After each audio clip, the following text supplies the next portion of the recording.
Hi, welcome to Nirmala simple recipes. இன்றைக்கி நம்ம பார்க்க போகிறதுங்க சப்பாத்தி வித் பீட்ரூட் குருமாங்க. பீட்ரூட் குருமா எப்படி நம்ம டேஸ்டியாக ரெடி பண்ணுறது வீடியோக்குள்ளே போய் பார்க்கலாங்க. அதுக்கு தேவையான பொருட்கள் பார்த்தீங்கன்னா, பீட்ரூட் வந்து பொடியாக கட் பண்ணி வச்சுருக்கேன். நான் ஒரு பெரிய பீட்ரூட்டு ஒன்று கட் பண்ணி வச்சுருக்கேன். பெரிய சைஸாக எடுத்து பொடியாக கட் பண்ணால் ஒரு வெங்காயம் எடுத்திருக்கேன், ஒரு தக்காளி பழம் எடுத்திருக்கேன், ஒரு 1/4 மூடி தேங்காய் எடுத்து வச்சுருக்கேங்க, ஒரு 5 முந்திரி பருப்பு, சோம்பு, பட்டை, லவங்கம் எடுத்து வச்சுருக்கேன், இஞ்சி பூண்டு தட்டி வச்சுருக்கேங்க. இப்போ நம்ம வந்து தேங்காயும் இந்த 6-7 முந்திரி பருப்பு எடுத்து வச்சுருக்கேன், அதையும் சேர்த்து நம்ம மிக்சியில் ஜாரில் அரைச்சிட்டு வந்து வச்சுக்கலாங்க. இப்போ ஒரு குக்கர் வச்சுட்டு 2 டேபிள் ஸ்பூன் ஆயில் சேர்த்துக்கலாம். ஆயில் சூடு ஏறினதும் பட்டை லவங்கம் போட்டு தாளிச்சிக்கலாங்க. பட்டை லவங்கம் நல்லா பொரிஞ்சு வந்ததும் கொஞ்சம் கடுகு போடுறேன். கடுகு போடுறது கொஞ்சம் சோம்பு போடுறேங்க. சோம்பு நல்லா பொரிஞ்சு வந்ததும் 2 கொத்து கருவேப்பிலை எடுத்து வச்சுருந்தோம், அதையும் நம்ம உருவி சேர்த்துக்கலாம். கருவேப்பிலை நல்லா பொரிஞ்சு வந்துட்டோம். வெங்காயம் கட் பண்ணி வச்சுருக்கேன் இல்லையா, ஒரே ஒரு வெங்காயம் கட் பண்ணி வச்சுருக்கேன், அந்த ஒரு வெங்காயத்தை சேர்த்து வதக்கிக்கலாம்.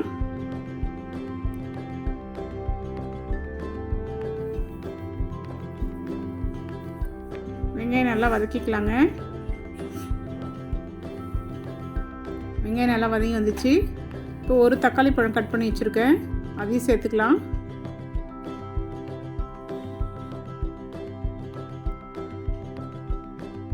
அதையும் சேர்த்து நல்லா வதக்கிக்கலாங்க. தக்காளி சீக்கிரம் வதங்கிறதுக்காக நான் கொஞ்சம் மஞ்சள் பொடி சேர்த்துக்கிறேன்.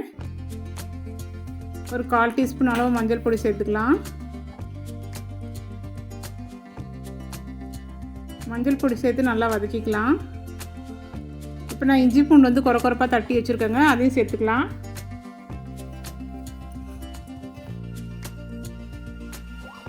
பச்சை வாசனை போகிற அளவுக்கு நல்லா வதக்கிக்கலாங்க. அப்புறம் பொடியாக கட் பண்ணி வச்சுருக்க பீட்ரூட்டையும் சேர்த்துக்கலாம்.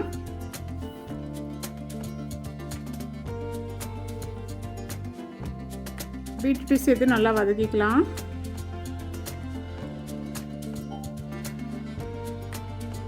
இப்போ நான் முந்திரியும் தேங்காயும் எடுத்து வச்சுருந்தேங்களே, அதை அரைச்சிட்டு வந்து பேஸ்ட்டை வந்து சேர்த்துடலாம். இந்த குருமாவுக்கு தேவையான தண்ணி அளவும் சேர்த்துக்கலாம்.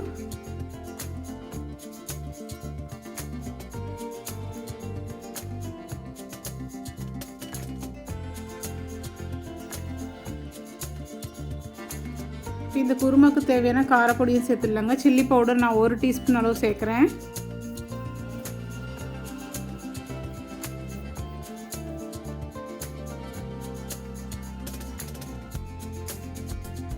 இப்போ கொஞ்சம் கரம் மசாலா சேர்த்துடலாங்க. ஒரு 1/2 டீஸ்பூன் அளவு நான் கரம் மசாலா சேர்க்குறேன். இப்போ இந்த குருமாவுக்கு தேவையான சால்ட்டையும் சேர்த்துடலாம். எல்லாம் சேர்த்துட்டு நல்லா மிக்ஸ் பண்ணி விட்டுக்கலாங்க. இப்போ குக்கர் மூடிடலாம். மூடிட்டு ஒரு 2 விசில் வச்சு ஆஃப் பண்ணி எடுத்துக்கலாங்க. 2 விசில் வச்சாவே சூப்பராக குருமா ரெடி ஆகிடும்.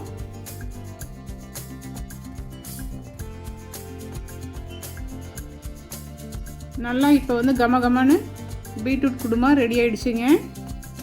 இந்த குருமா பார்த்திங்கன்னா பரோட்டா கூட வச்சு சாப்பிட்லாம், சப்பாத்தி கூட வச்சு சாப்பிட்லாங்க. ரொம்ப டேஸ்டியாக இருக்கும். நீங்களும் உங்கள் வீட்டில் ஒரு வாட்டியாவது இது செஞ்சு பாருங்கள். குழந்தைங்களுக்கு ஒரு டிஃப்ரெண்ட்டான ஒரு ரெசிபி இது. இப்போ சப்பாத்தி செஞ்சிடலாங்க. 1 கப் கோதுமை மாவும் கொஞ்சம் நெய், சால்ட் எடுத்துக்கலாம்.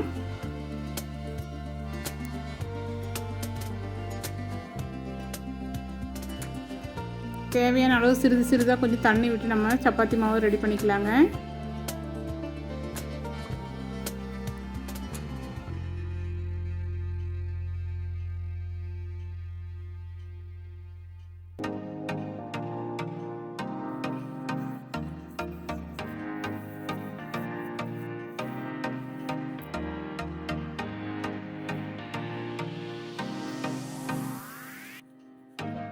இப்போ நான் ட்ரையாங்கிள் ஷேப்பில் நான் சப்பாத்தி ரெடி பண்ணிடுறேங்க. இதை வந்து குழந்தைகள் லஞ்ச் பாக்ஸ் ரெசிபியாக நீங்கள் கொடுக்கலாம். ரொம்ப ஹெல்த்தியான டிஷ் இது. நம்ம பீட்ரூட்டில் பார்த்தீங்கன்னா பொரியல் கொடுத்துருப்போம். இப்போ இந்த மாதிரி குருமா செஞ்சு கொடுக்கும்போது குருமாவும் இந்த மாதிரி சப்பாத்தி ஏதாவது கூட செஞ்சு கொடுக்கும்போது நம்ம குழந்தைங்க ரொம்ப விரும்பி சாப்பிடுவாங்க. நீங்களும் ட்ரை பண்ணி பாருங்கள். நம்ம சேனல் ஃபஸ்ட் டைம் பார்க்கறதா இருந்தால் சப்ஸ்கிரைப் பண்ணுங்கள், பெல் ஐக்கானை கிளிக் பண்ணுங்கள். இந்த ரெசிபி செஞ்சு பார்த்துட்டு கமெண்ட் பாக்ஸில் கமெண்ட் பண்ணுங்கள் எப்படி இருந்துச்சுன்னு.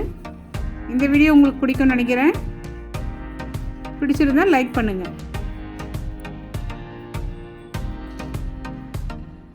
ட்ரையாங்கிள் ஷேப்பில் சப்பாத்தி தேய்ச்சிட்டுங்க. சப்பாத்தி போட்ட கல் சூடு ஏறினதும் நம்ம போட்டுடலாம். கல் சூடு ஏறினதும் போட்டுட்டு இந்த மாதிரி புஷ்ஷுன்னு வர அளவுக்கு நம்ம வெயிட் பண்ணணுங்க. வெயிட் பண்ணதுக்கப்புறம் புஷ்ஷுன்னு வந்ததுக்கப்புறம் தான் நம்ம ஆயில் சேர்க்கணும். ஆயிலோ நெய்யோ சேர்க்கலாம்.